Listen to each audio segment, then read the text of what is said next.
मेरा सतचित आनंद रूप कोई कोई जाने रे।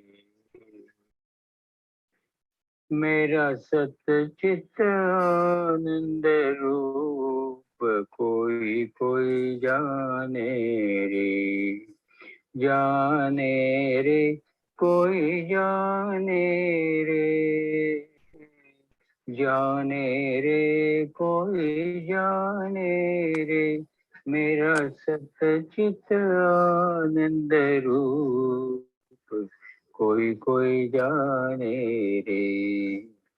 पंचकोश से मैं हूँ न्यारा। पंचकोश से मैं हूँ न्यारा। तीन गुणों से मैं हूँ न्यारा। तीन गुणों से मैं हूँ न्यारा।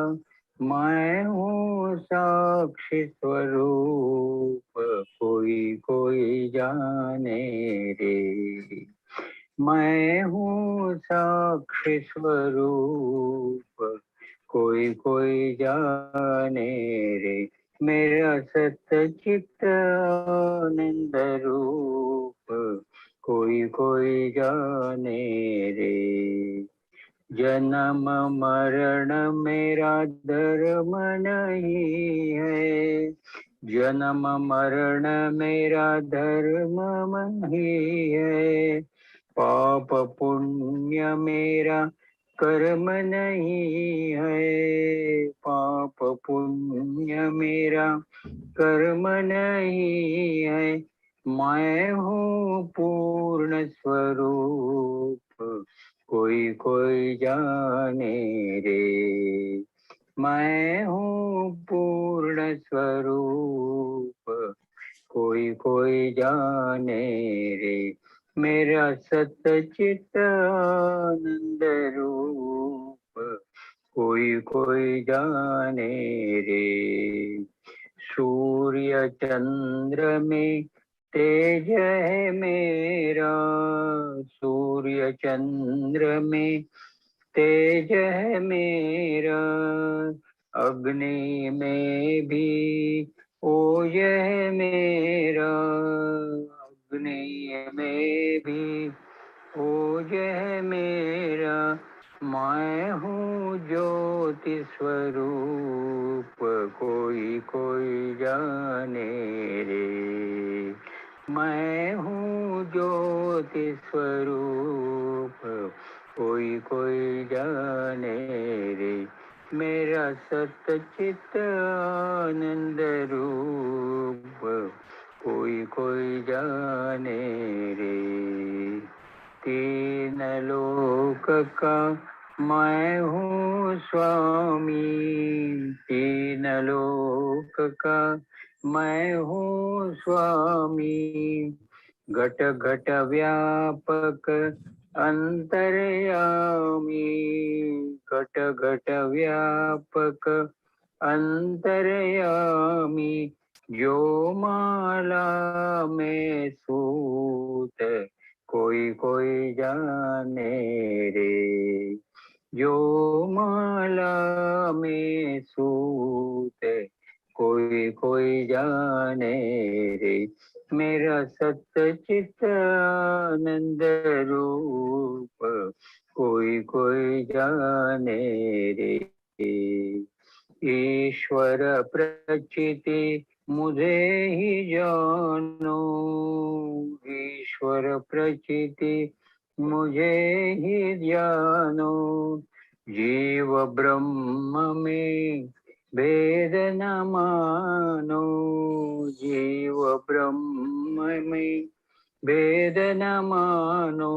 मैं अद्वैत स्वरूप कोई कोई जाने रे। मैं अद्वैत स्वरूप कोई कोई जाने रे। मेरा सतचित आनंद रूप कोई कोई जाने रे। जाने रे कोई जाने रे, जाने रे, कोई जाने रे, मेरा सत्य चित आनंद रूप, कोई कोई जाने रे, मेरा सत्य चित आनंद रूप, कोई कोई जाने रे।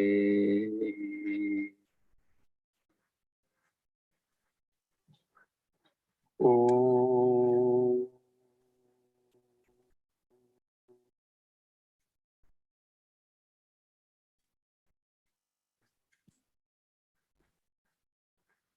ॐ सहनावतु सहनौ भुनक्तु सह वीर्यङ्करवावहै तेजस्विनावधीतमस्तु मा विद्विषावहै। ॐ शान्ति शान्ति शान्तिः। ॐ श्री चिन्मय सद्गुरवे नमः। अज्ञानान्तर्गहनपतितान् आत्मविद्योपदेशैः त्रातुं लोकान् भवदवशिखा तापपापच्यमानान् मुक्त्वा मौनं वटविटपिनो मूलतो निःसरन्ति शम्भोर्मूर्तिश्चरति भुवने शङ्कराचार्यरूपा। मौनव्याख्या प्रकटितपरब्रह्मतत्त्वं युवानम् वर्षिष्ठान्तेव सदृशिगणैरावृतं ब्रह्मनिष्ठैः आचार्येन्द्रं करकलितचिन्मुद्रमानन्दरूपम् स्वात्मा रामं मुदितवदनं दक्षिणामूर्तिमीडे वटविटपितमीपे भूमिभागे निषण्णं सकलमुनिजनानां ज्ञानदातारमारात् त्रिभुवनगुरुमीशं दक्षिणामूर्तिदेवं जननमरणदुःखच्छेददक्षं नमामि। चित्रं वटतरोर्मूले वृद्धाः शिष्या गुरुर्युवा गुरोस्तु मौनं व्याख्यानं शिष्यास्तु छिन्न संशयाः निधये सर्वविद्यानां भिषजे भवरोगिणां गुरवे सर्वलोकानां दक्षिणामूर्तये नमः। ॐ नमः प्रणवार्ताय शुद्धज्ञानैकमूर्तये निर्मलाय प्रशान्ताय दक्षिणामूर्तये नमः।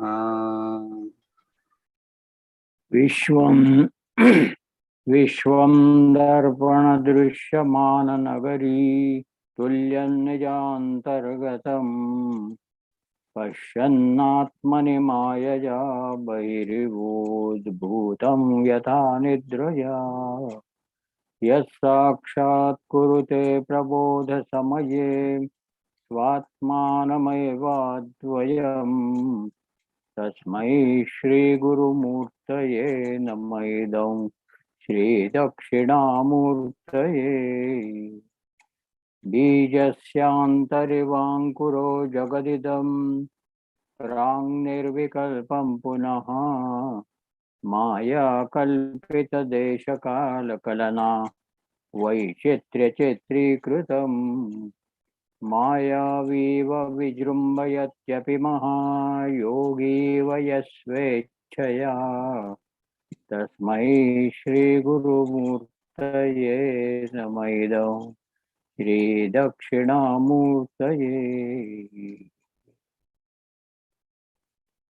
हरि ओम friends, Welcome to Vichara Sadhana in Dakshinamurty Stotram. We are here with the second stanza, and there we are on para number. We are on 11th para. Just started. I completed the para, the 10th para earlier, and last satsang we could discuss only one statement in 11th para, which says, when thoughts flow, there is the intellect, and where there is intellect, there is the expression of time and space, and therefore through them we experience the world of flux and finitude. When the Sankalpas have ended, Maya is conquered. Up to this we have discussed.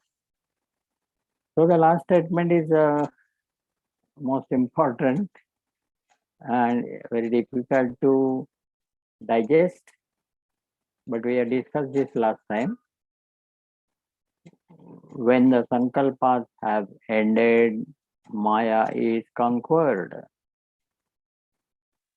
We have to refresh this and proceed. Yes. What is your so far understanding based on last discussion? Sir, can I say a little bit?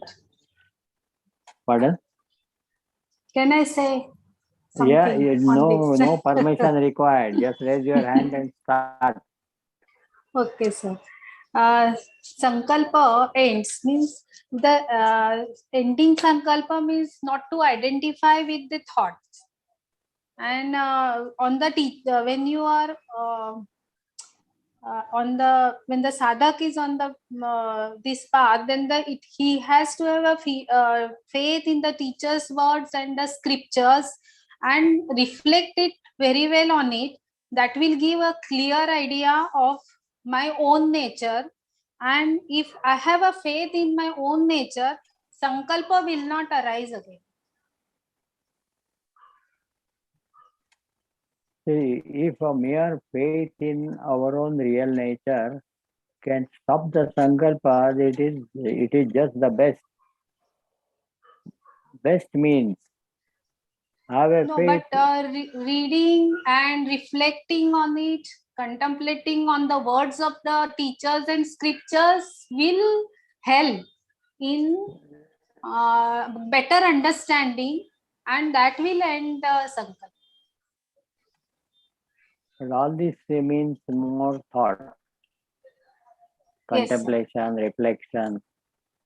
So we'll be encouraging thoughts in one particular direction, and that will give rise to understanding, you say. And it is this understanding that will end the sankalpa.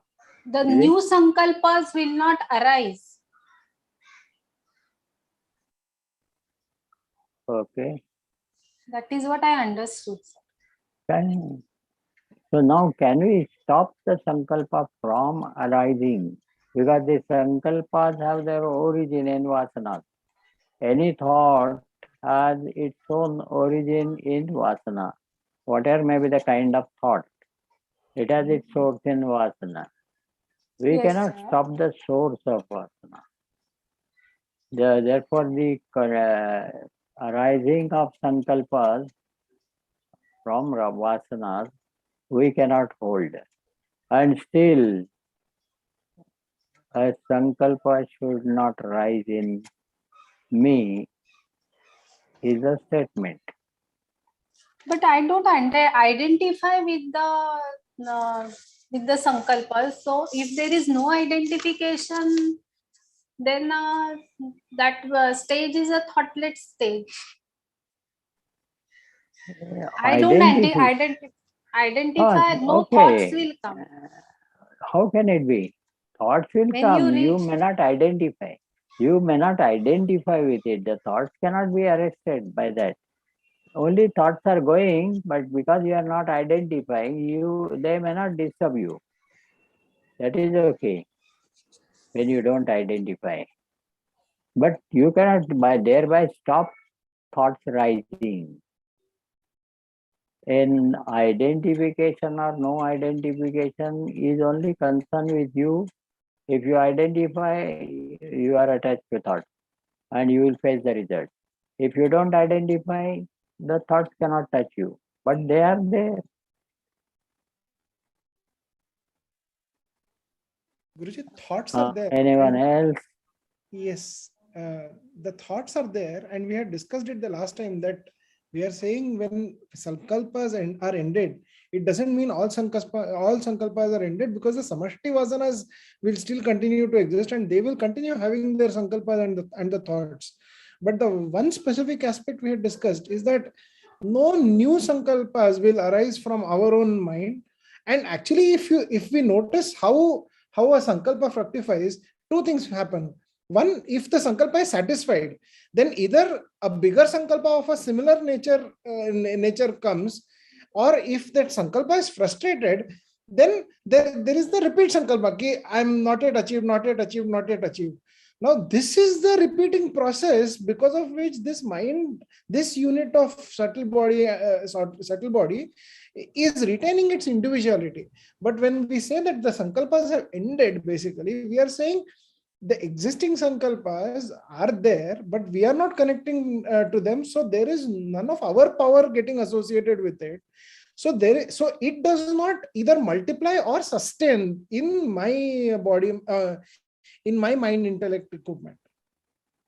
So they may not multiply, but they are there without multiplication, right? Yes, the samashti vasana we cannot do anything about. Yes. Prarthana is till prarabdha is there, not prarthana, sorry. I think we need another approach. If there anyone else would like to express his understanding? First point I just have to tell about Aniket Kare's, that is, after satisfying the thoughts, definitely all the vasanas will not get exhausted. It is adding ghee to the flame, it will again rise up only. So satisfying the sankalpa is not at all a solution to arrest the thoughts. A satisfied thought will go for the good, but that does not stop another thought rising. That is right? one point I have to add to his only that.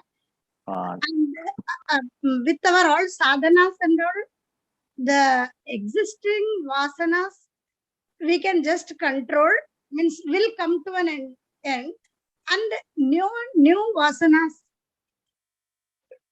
we will create. That is only meaning of the sankalpas. Maya conquered is only that much. No new vasanas we will accumulate. The existing vasanas will come to an end. Like now, this is the technique of karma yoga. In the karma yoga technique, yes, the existing vasanas get exhausted, but no new vasanas are formed. Yes. Now we cannot afford to come down to karma yoga level when this is the path of Vichara Marga. Right. Yes. Anyone would like to attempt for that?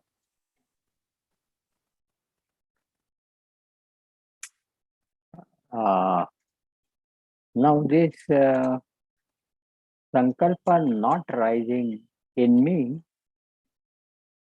is, first of all, we must understand that this is an effort at the seat of meditation or contemplation. First of all, this is thing.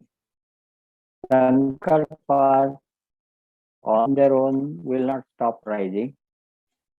In my mind, if I allow, they may continue to arise. But when I get absorbed in meditation, in contemplative effort, there the sankalpa stops rising. Now for this, I am opening up a new approach to this in order to understand this. Now there is a jungle of thoughts. We are now and then wandering here and there, ordinarily without any particular way.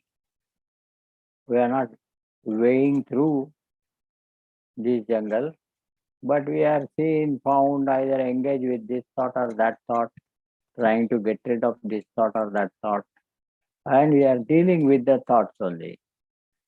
But if I have to go beyond thought, that is the goal. The truth is beyond thought. The reality is beyond the thought. Then I have to transcend the thought. So the thought must stop rising in me. Now the way is contemplative effort only. In the contemplative effort, I am trying to think my own true nature, reflect on that, and trying to feel my true nature. Now I am on the path of self-inquiry. I am now considering what is my true nature. Therefore, this itself sorts out the thoughts related to the self and thoughts related to the rest of the thing as not self. Therefore, by taking myself up to the line of thinking on the nature of the self, I have already got rid of the not self thoughts related to not self. Correct? So major lot is gone. Proceeding on the path, I am concentrating on the nature of the self. This is, though I am describing you as if passing through jungle, you have to understand this is the jungle of thoughts, and I am at the seat of contemplation, where I am surrounded by a lot of thoughts. Now I have to get rid of thoughts. When I choose to think on the nature of my own self, then the thoughts related to that only are allowed by virtue of my choosing it. When I choose only these thoughts, which will help me understand the nature of the self, only those thoughts will survive. Others, when I am not interested, have to quit or go for the good. So the rest of the not self thoughts will go away. I have already got rid of all thoughts related to not self. Now I am walking through the jungle of thoughts, but I have a particular way or path, and that path is to contemplate upon the nature of the self. Therefore, I am not concerned in what is my left side, right side, and back side. I am only proceeding on the road that is concerned with the thoughts related to the nature of the self. And on this path, as I proceed and intensify in my contemplative efforts, the thoughts keep dropping, which are not concerned with my intensified contemplation. So, like a Atma and its Upadhi started. So, I am without Upadhi. The self does not, even if Upadhis are surrounded by, still Atma is not concerned, nor not connected, nor attached to Upadhi. Upadhi and Upahita relations, in that the Upahita Atma is always distinct and different from all the Upadhis. With this I start.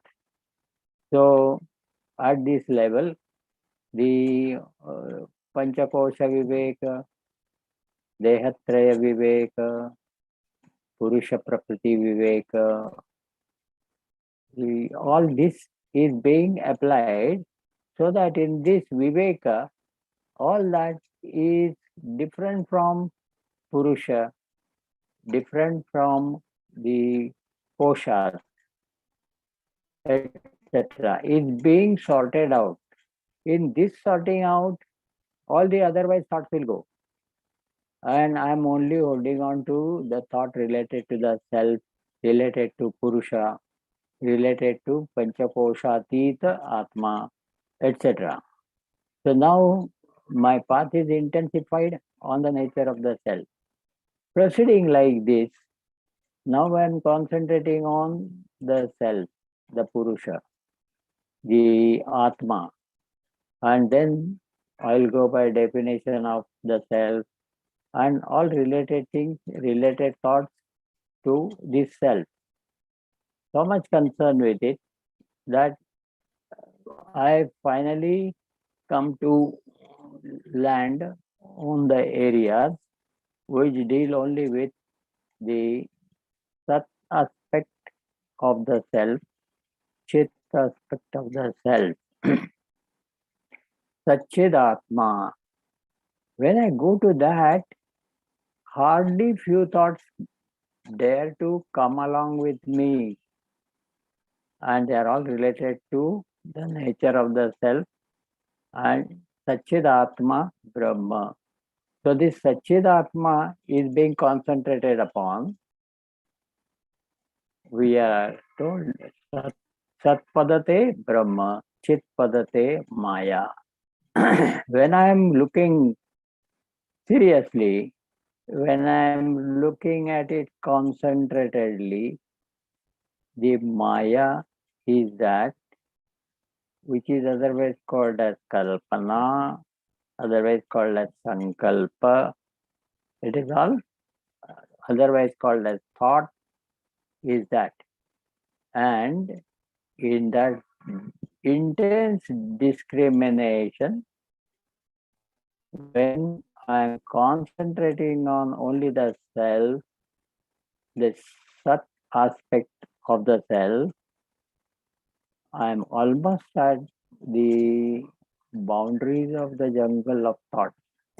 And when lastly I'm able to identify, Shobha, attention, when I'm able to identify with the self alone, which is of the nature of Satchidatma, all right, but Chit stands for Maya, which is an inherent power, which has given me the sense of I amness, aham spuranam.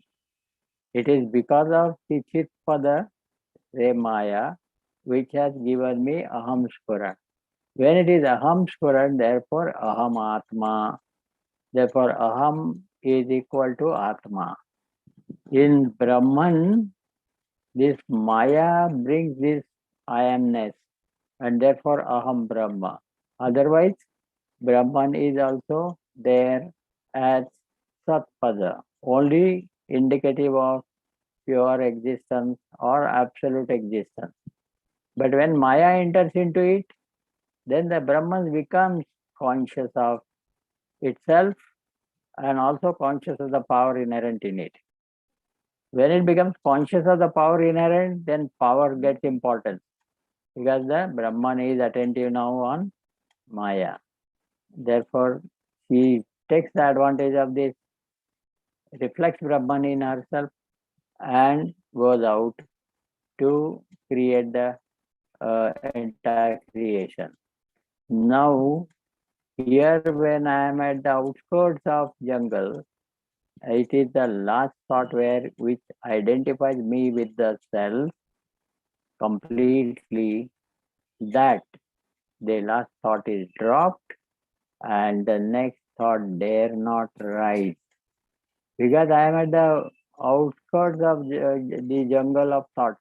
I have already starting out from Atma Anatma onwards and started getting rid of all the thoughts which are not concerned with my subject of contemplation. So it is in the process of contemplation that to the extent I get concentrated and concerned with the subject of contemplation, that the otherwise thoughts get dropped out. So when all the dross is gone away, a very few thoughts related to my being conscious about myself my being conscious about my upadhis, my world of OET, etc. So there is, I am the consciousness and there are objects of consciousness. But when I'm concerned with the self, which is available in me as pure consciousness, then whether there are the upadhis or not, how do I concern? I'm not concerned with upadhi, I'm concerned with upahita. Therefore, again, I deny the concern with the upadhis, and thus all thoughts related to upadhis get lost. And I am again with upahita atma. Likewise, to the extent I am concentrating and intensifying my search, my discriminative analysis, and my contemplative effort, all would mean the same. When I'm concentrating and intensifying this, to that extent, all otherwise thoughts get dropped out. And lastly, the thought. See now, the self, aham, atma, brahma, is a vritti, is a thought, is a last thought. This thought should give me indication who am I. It's only indicating to me. When the signboard says to Bangalore, that signboard is not Bangalore. I have to go in that direction. Similarly, when here the thought of the self is not the self, we have restated this several times. The thought of the self is not the self, but thought of the self will draw our attention to the self. When our attention is entirely, Swamiji's word says, entire attention is directed to the self, the last thought is dropped and no new thought dares up to rise.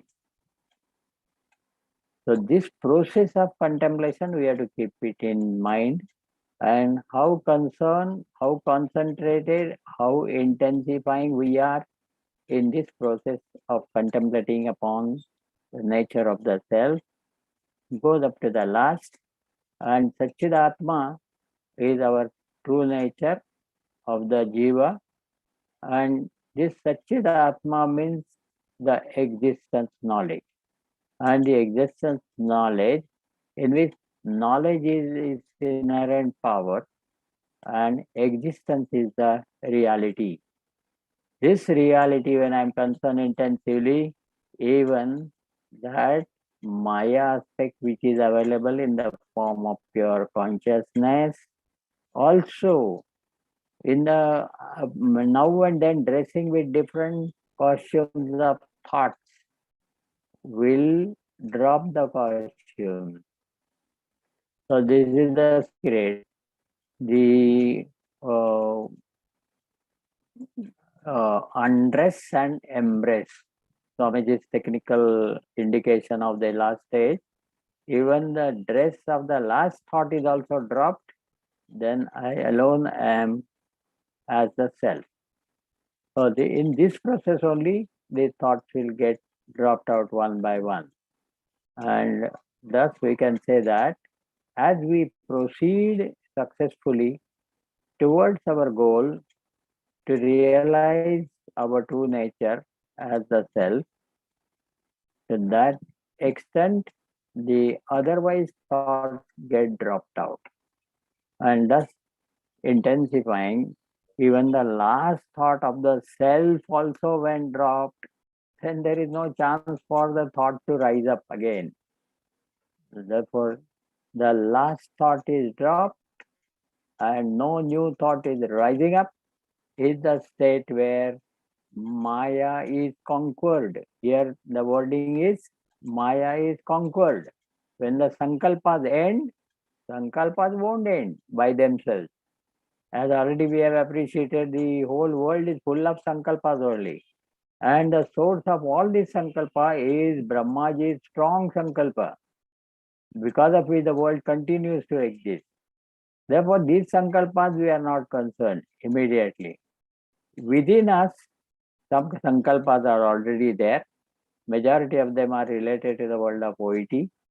And few of them, because of our deliberate self-effort, few of them are related to ourself. So now we have to choose that and go intensively on that path of Atma Vichara, is self-inquiry. And as we proceed, naturally, the rest of the thoughts, otherwise thoughts, will get and go for the good. So that was the idea. See the statement again that when the sankalpas have ended, Maya is conquered. So here sankalpas means thoughts. Sankalpa is not resolved. Sankalpa vikalpa, not that kind of sankalpa. In sankalpa there is a word kalpa. Kalpa means kalpana. Kalpana means thought. Samyak kalpana, sankalpana. So this sankalpana is a kalpana or a thought which is in harmony with our contemplative effort. Only that will survive. And finally, even they will have to get lost as we intensify in our attempt. So that is how we have now covered the statement and revised our last time's portion in a sense. And now we are proceeding to the balance part of the paragraph. Paragraph is not over. So we have discussed the part of the sentence. It was a long sentence. When these sankalpas have ended, Maya is conquered and the pure self is recognized as infinite, eternal, immaculate, and pure. This is what just now we were describing. That slowly, the intensifying contemplation upon the nature of the self will help us recognize. The term recognize is very important before realization. Recognition, realization, and becoming. So here the recognizing is there, the intellect is in its discriminative analysis. We are proceeding with the help of such an intellect. So definitely, immediately, one has to recognize this with the help of this intellectual search. This recognition of the infinite and eternal is the first step. Then realizing it is the next. Becoming it is the last. So here the recognition is the word. When the Maya is conquered, the otherwise indication is the pure self is recognized as infinite and eternal. The sankalpa or the thought is not eternal nor infinite. It has a finitude and definitely it is limited. It has a beginning and an end. At one point it has started, it has appeared, it has sustained, and a time must come when it has to go. Therefore, that cannot be called as infinite. So the recognition of the infinite and the eternal is another indication that we have successfully transcended the domain of thought. So this is recognition as infinite and eternal, immaculate and pure. This is all the description for the pure self. Now that particular sentence is complete. So the end of Sankalpa is the recognition of the self. Till then, we are appreciating the association of the self with its different descriptions. So that self which is beyond 5 koshas, beyond 3 bodies, we had some reference to context, some reference of upadhi. So even when the last upadhi is the thought, even when the thought is also not allowed in appreciating the nature of the self, self has nothing to do with the thoughts. In the self, there are no thoughts. Without the self, there are no thoughts. Therefore, thoughts are so much dependent upon the self. Self is independent of thought, and we are concerned with the self. Therefore, naturally, the thoughts get negated. We are not concerned with the thoughts. We are concerned with the self, which, which has which is not dependent upon such thought. Self is even when the thought is not. Self is when the thought is, but even the self is when thought is not. As in the deep sleep, there are no thoughts. Still, the self as pure consciousness is there. So, this is slowly, we are coming to the point of recognition of the self.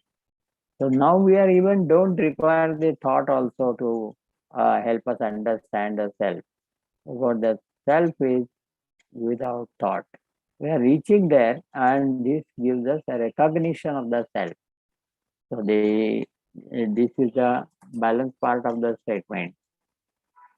So thus we have completed the statement, which partly we have discussed last time. Now we have fully discussed. Now there is no Sir? positive. Yes. The same meaning we can say is conveyed by the fifth verse in Atmabodh, Ajnana Kalusham Jivam Jnanabhyasat Vinirmalam Krutva Jnanam Swayam Nashyet Jalam Katakarenuvat. So the thoughts of the other thoughts are destroyed by the thoughts of the self.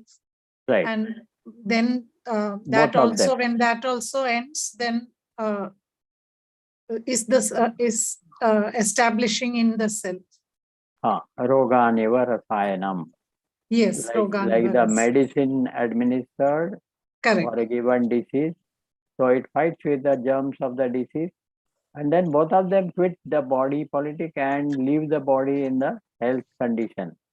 Similarly, the thought of the self is more to counteract the thought of the otherwise object, and both of them will fight and get lost, leaving the self. Now this looks as if it is a process which will happen. That's the only difference. When you take the medicine, it happens. You don't know what's happening inside, but it happens. Because the person who has administered the medicine, he knows it. But here, it is not left to any process or left to something external to us. Here, I am to the extent I am more concerned with my own self. To that extent, I will be available to pay attention to the nature of the self. So here, that thought process will, that fighting, mutual fight, etc., is understood. And in the beginning, the thought of the self will survive, and the thought related to the word of OET will get lost, destroyed. But even lastly, when it has accomplished the function of ending the otherwise thoughts, even the thought of the self has no reason to continue to exist. Therefore, that will also get subsided. This is another way of description, and it is also a valid idea. So you have rightly identified the thought in Atmabodh. So this practice has to be repeated again and again at the seat of meditation. This exercise. Exercise, yes. Okay, yes, you are right. This is to be repeatedly, because in only contemplating once, it does not hit our recognition repeatedly, because we are for aeons we are with the Prakriti, we are identified with the Prakriti. So in the human birth, it is not immediately easy to disassociate or discontinue with Prakriti so easily. Right. And therefore there is a lot of efforts involved in this. Right. Anything more?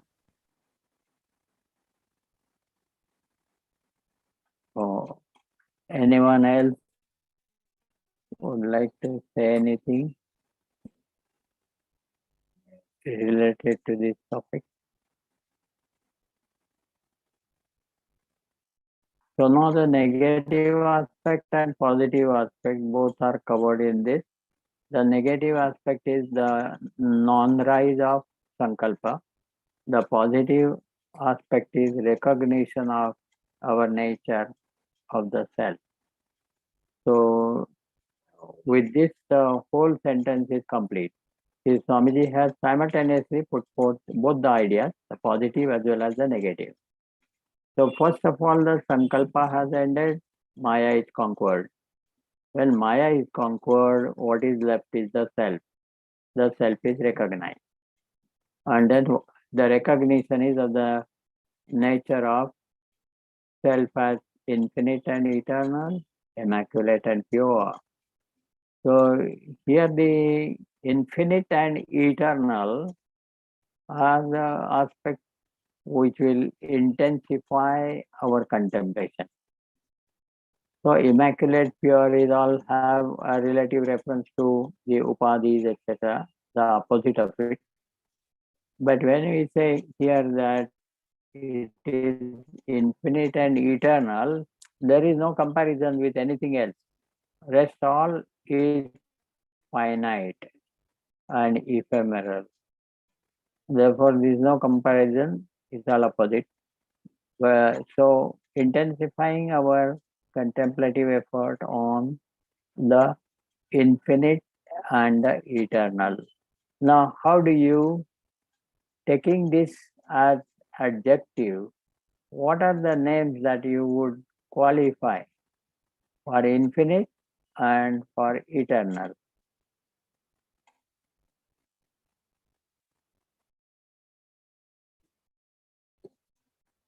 Infinite and eternal are only adjectives.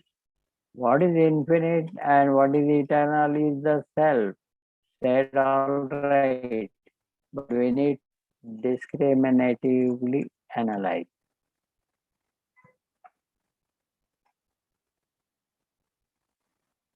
When two words are used, infinite and eternal, then we have to allocate them. Eternal would be the existence. Very good. Next. Infinite is the awareness. Very good. That's all. So first we need to arrive at the infinite awareness, which later becomes, with reference to the world of OET, as pure consciousness. And when we are steadied at the level of awareness, the infinite, then the eternal existence inherent in the infinite will draw our attention. For that, we have to study ourselves at the level of being infinite awareness. I am of the nature of infinite awareness, and steady there. And then it will come to our awareness the existence eternal of the self. So the self has got these two, you can say, adjectives. Self is eternal from its existence standpoint and infinite from its awareness standpoint. Therefore, it's called eternal and infinite. Both are used because the infinite is the nature of the self, which is eternal. Self by itself is eternal, and in its nature, it is infinite. When it's a nature, awareness is the nature of Paramatma, the Supreme Self, and this nature is indicated by the term infinite, and the Paramatma himself is indicated by the term eternal. So this is how we are now intensifying our contemplative or reflective efforts on the eternal and infinite, and then the immaculate and pure, etc., which are the relative terms with reference to Prakriti and its different modifications. They will slowly become less important, or they will go out of our awareness, and then we will be fully concerned with this eternal and the infinite. And that will help us recognize the presence of the self. Then the identification will follow later. But first, at the level of discriminative analysis, it must we must recognize the seeker must recognize the self, and the self has two pairs given. If one is considered as eternal and infinite, and the other one is immaculate and pure.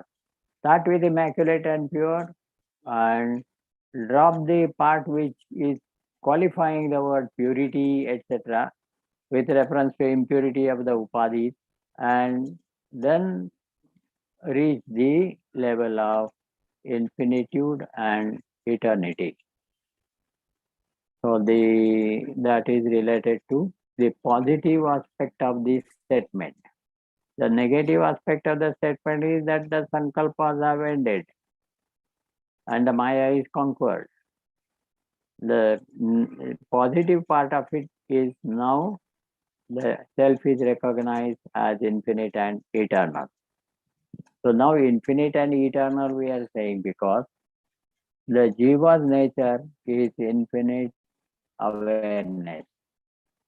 And jiva is not different from the Shiva, who is of the nature of infinite consciousness and bliss on one side, but on its source, it is of the nature of Satchit Ananda Paramatma.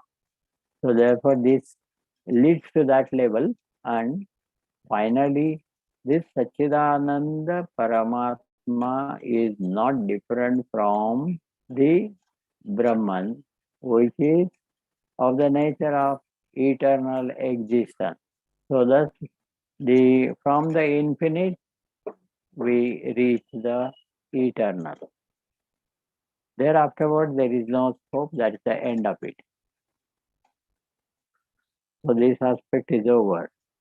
When through imagination an individual dreams, his waking status never gets distorted by his dream experiences. This is presentation introductory. And the main concern is the following.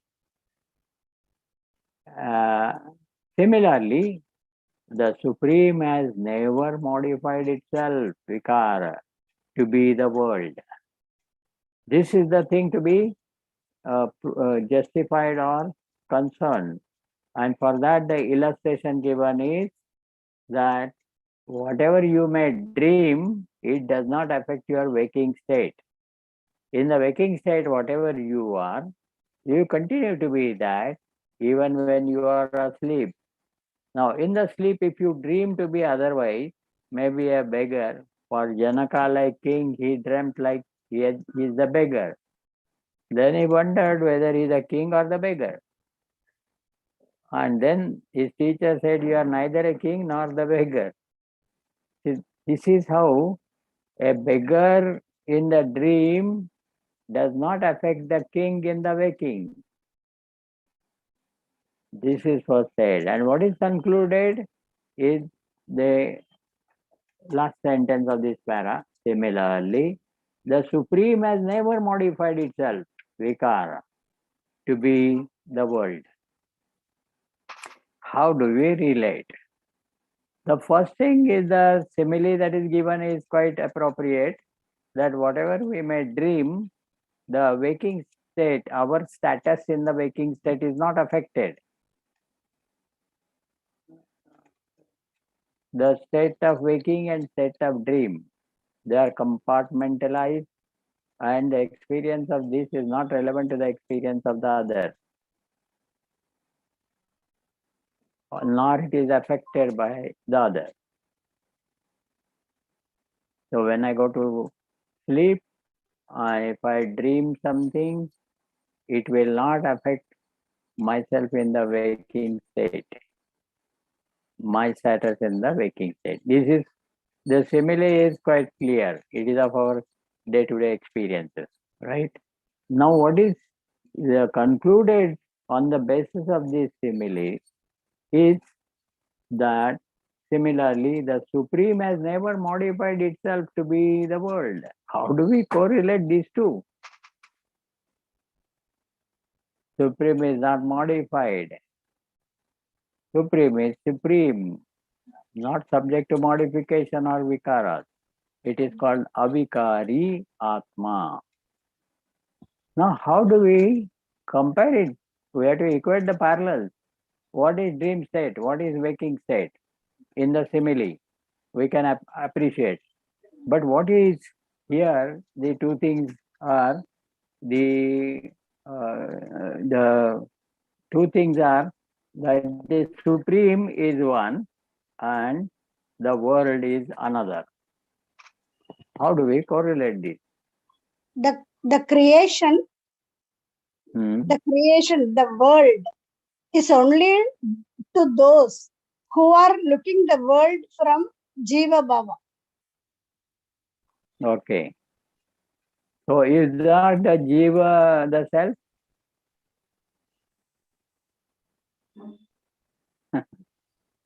Yes, as a Jiva, okay. What you said, it holds good. The Jiva itself, for Jiva only the world is appearing. Yes. So now, how to come out of this with the help of simile? For the Jiva, there is a world of OET. Okay. And Jiva as an individual, an individuality. So Yes. Jivahood plus Ego bound. Ego bound. Yes. Otherwise, Supreme only exists, no world. Well, that is okay. Supreme is existing, whether you say it or not. Supreme's existence is unquestioned. Yes. But whether you recognize it or not is immaterial. By here, what is being proved is that the Supreme is not at all subject to any vikara. Correct. Modification. Yes. And therefore, how do we justify that it is that Ishvara himself, generally the theory is that Ishvara himself has become the world of names and forms. How Correct. can it become? It means that he has modified himself to become the name and forms. Or sometimes it is said it appears as the world of names and forms. Appears when you say, as you say, it is appearing to the Jiva.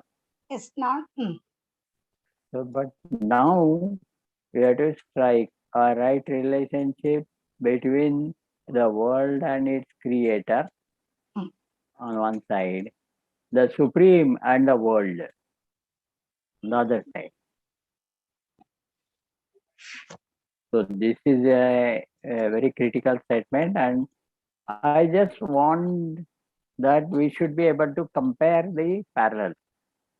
There, the waking state has more reality than the imaginary dream state. If the dream state under any imagination, whatever may be the status of the Jiva in the dream, it does not affect his status in the waking. So both are isolated experiences, and the one does not affect the other. The compartmentalized experiences. Yes.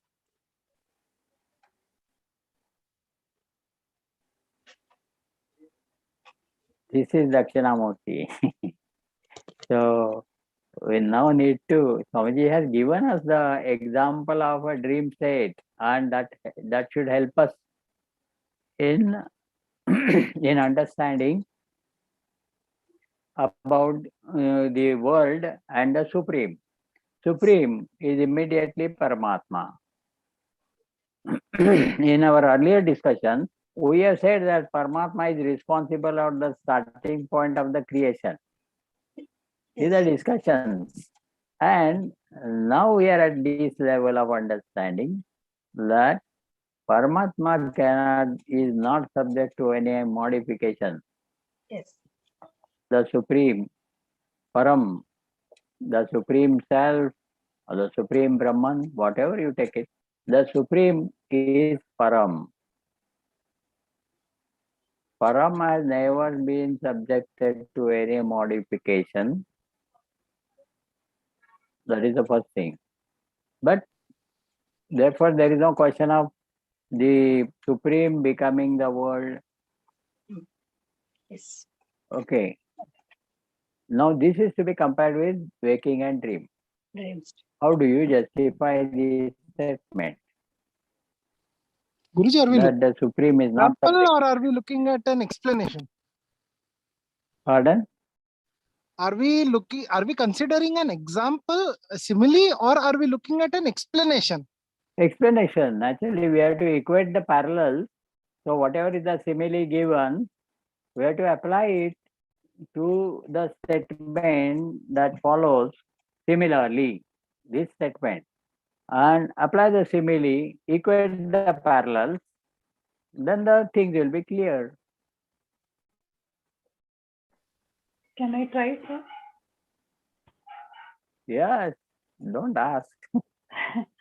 So, just as in a dream, both the Upadana Karana as well as the Nimitta Karana of the dream, or Nimitta, or what we call the efficient cause, as well as the material cause of a dream, is both the waking mind. So, when the efficient cause and the material cause is the same, that means there cannot be any reality other than the waking mind, and the dream is only a appearance or a vivarta. Similarly, so you are going to vivarta directly. Vivarta has no modification, all right, but how the dream is becomes, how do you compare with the dream as vivarta? It is the imagination of the waking mind, right? yes, and the material is also the waking mind, and the creator is also the waking mind. So, that is okay. So the dreamer. Yeah. So similarly, when in case of the world also, the both the material as well as the creator is the material cause, upadana karan, and nimitta karanam, both nimitta are same. Both are the same. Yeah. So that there is cannot what be he wants to rule. He wants to rule it out. There is nothing like nimitta karanam, upadana karanam, and Ishvara is himself becoming the world of names and forms. Yes. Because he is a material cause and cause. Because of this, the Ishvara, but the Ishvara is not subject to any modification. That is what here it is said. And the simile given is of the dream and waking. Vivarta is the only way to explain, no? No, Vivarta is the last resort of Adi Shankaracharya to rule out all other theories.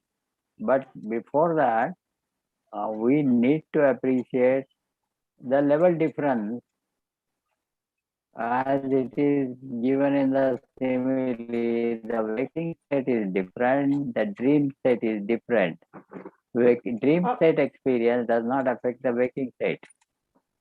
So one more way we could look at this is like Gurudev says, when the waker forgets his waking state, he starts dreaming and he creates a dream.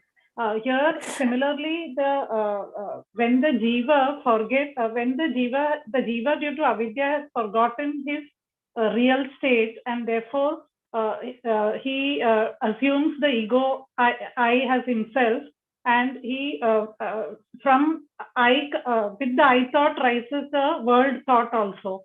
And the moment, as we saw in the earlier discussion, when the Sankalpa ends and when he goes back, or when the thoughts end, then this projection also ends.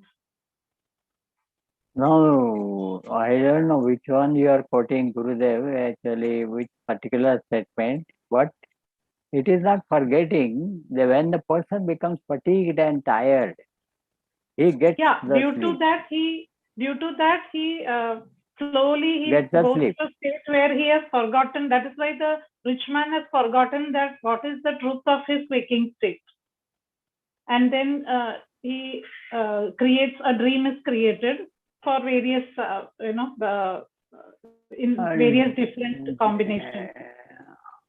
Dream is projected by the waking mind. Dream is projected, correct? Yes, which has nothing to do, no reality, nothing to do with the waking, or it has no reality basically with vis-a-vis the waking.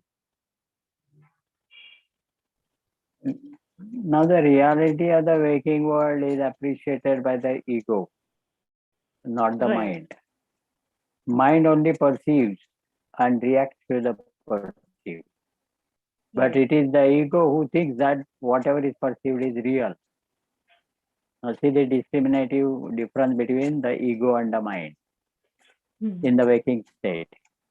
Now mind on its own, when the waking state is transcended and dream state arrives, then the waking mind, it is that projects the balance impression as dream. And the ego of the waking world, the waker I, does not identify, is not involved in the dream. There it is a dreamer I. A dreamer I is a different role. Waker I is a different role played by the same individual. But when individual is in the dreamer role, then it is not concerned with the waking. Then the experiences of the dreamer are isolated from the experiences of the waker. And therefore it is said that whatever be experienced in the dream has no relevance in the waking state experiences. It is said like that. Now this is compared with the Supreme is not subject to modification. That is what we have to compare. Now what is the helping point for us from the simile, which we can apply here first and establish that, then it will be clear. What are the factors that are clear in the simile of the dream? One factor is the ego is different. The dreamer I is different from the waker I. Okay, this is one. Therefore, they are not concerned with each other. Yeah, they are watertight compartment. Right, isolated.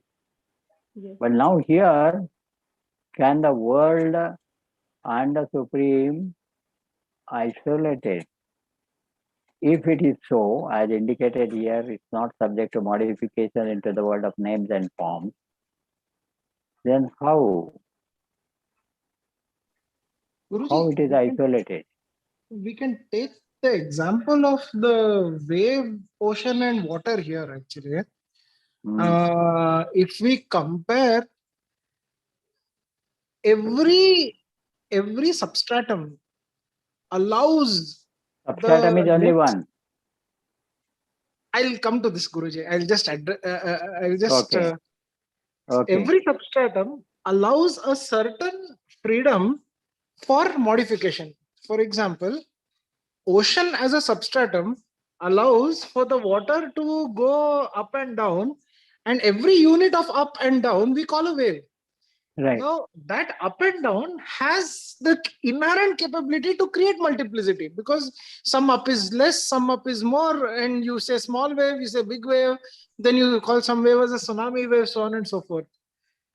Subsequently, water, as when analyzed as a substratum, gives the flexibility for scale. So flowing water we call as a river. Large water which is there, which covers a portion of the earth, we call as ocean.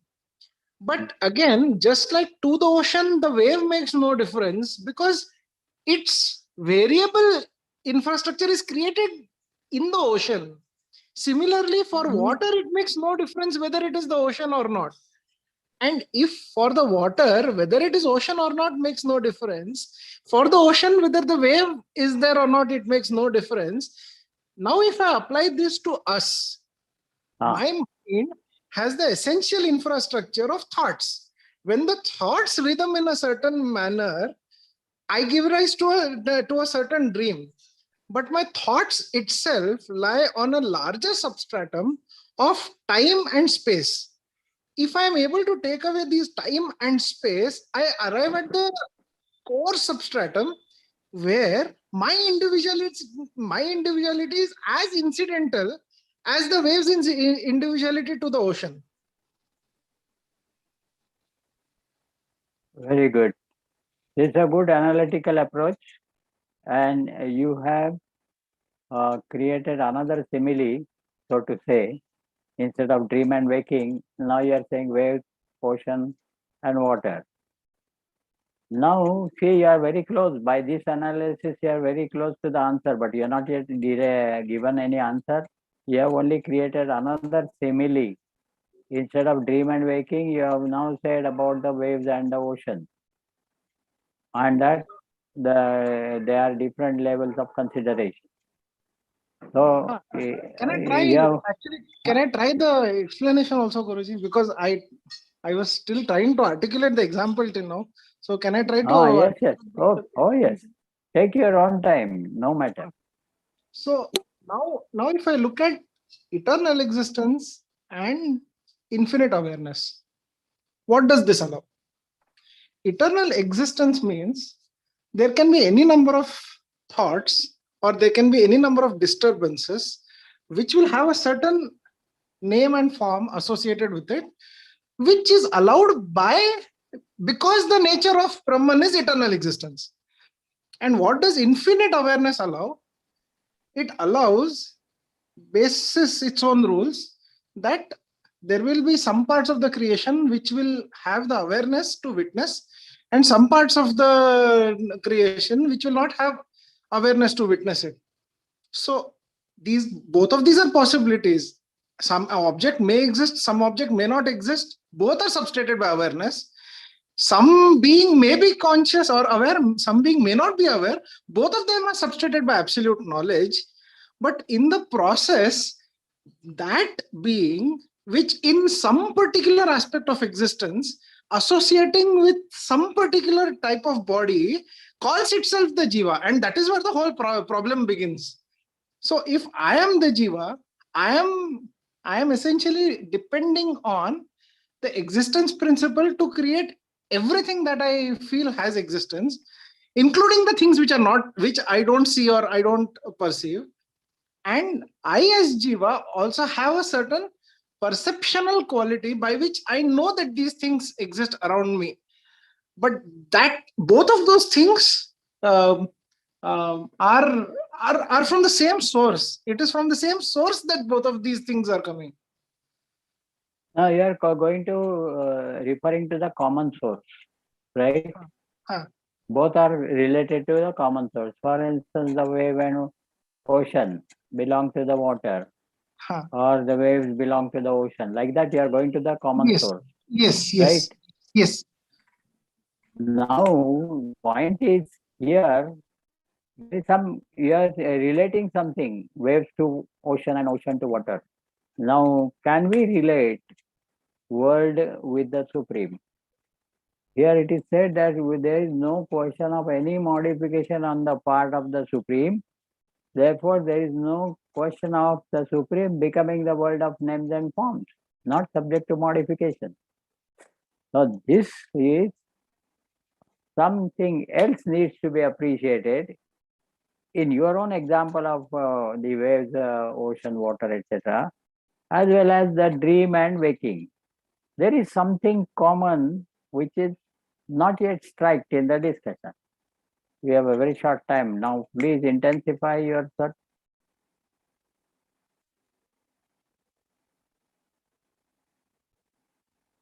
Dream is a state of consciousness. Waking is another state of consciousness. The state of consciousness is what differs between waking and dream. Okay. So what is in the state of dream is not applicable in the state of waking. We need to establish two levels, two states between Supreme and the world. If we are able to establish that, the problem is resolved. And that is, the Supreme is available in the fourth state, Turiya, where the world has no access. World is available not even in the deep sleep. It is available only in the waking. Dream is also imaginary. Now, waking state and the Turiya state, where is the concern? Where is the comparison? No comparison. So, experiences in the waking state have nothing to do with the experience of the Turiya. In the Turiya, the Supreme is experienced. And this Supreme does not have to modify at all to become the world of names and forms.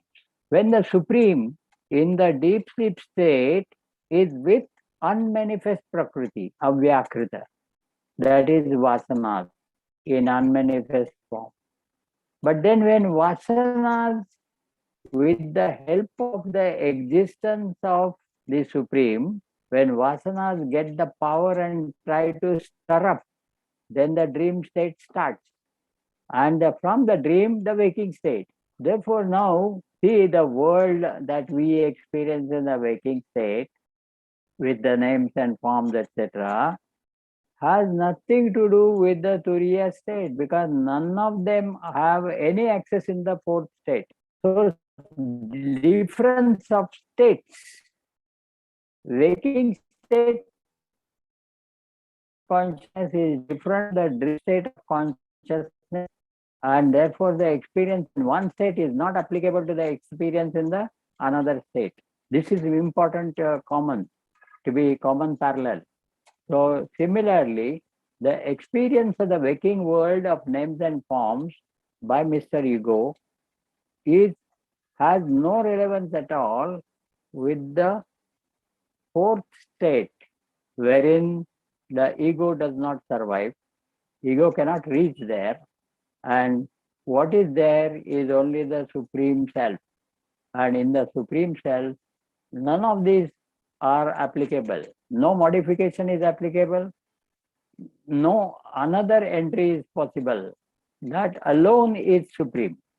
It is without any other aspect. So even Maya is also unmanifest in the Supreme Paramatma. At the level of Paramatma, there is Avyakrita. Avyakrita is unmanifest Prakriti. But because of the presence of Paramatma, the Prakriti draws power and starts manifesting. But in the Paramatma, Prakriti has no access. Without Paramatma, Prakriti can do nothing. See, this equation, strange equation, we have to always keep it in mind. In the fourth state, Prakriti has no access. It's only Paramatma. So a Paramatma in one state, which is not subject to modification, has nothing to do with a state of waking, wherein there are a lot of modifications and it is the game of Prakriti. It is the Prakriti Vasana, which has manifested as desires, agitations, thoughts, actions, etc. And it has projected the world of names and forms. So here, all our attempt was to find out, compare, equate the parallels. The parallels are equated in the terms of states. Waking state, dream state.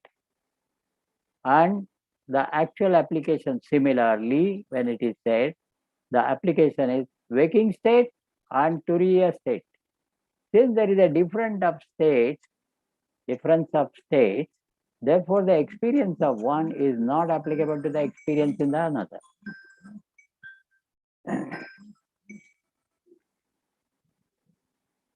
So this is the idea. We'll now stop here. It is a great gain if we can digest this statement. The last statement is very, very important. Dream experience has nothing to do with the waking experience because of the different states of consciousness. So the experience is not comparable to the experience in the another state. Similarly, Supreme is in the Turiya state, available as it is in its pure state, and it is not subject to modification. That is the level of Turiya, and it cannot be compared. The experiences of the waking world as Mr. Ego projecting or perceiving the world of OET, etc., is his experience, ego's experience. As Vasanta has said, that the individual jiva, it is projecting the world. So this is okay at the waking world, but it has nothing to do. The experience of this modification, etc., in the world is subject to modification, BMI are subject to modification, ego is subject to modification, mind, everything is subject to modification, but has nothing to do with fourth state where there is no second, only Supreme, and this Supreme has definitely independent of anything else, and there is no comparison of experience. So we'll stop here.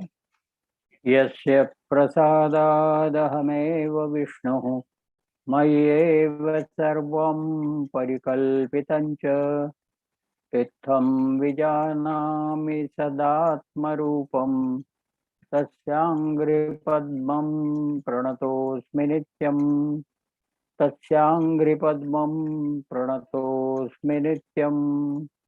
Om Shri Chinmaya Sadgurave Namaha. Hari Om, everybody. Hari Om, sir. Hari Om.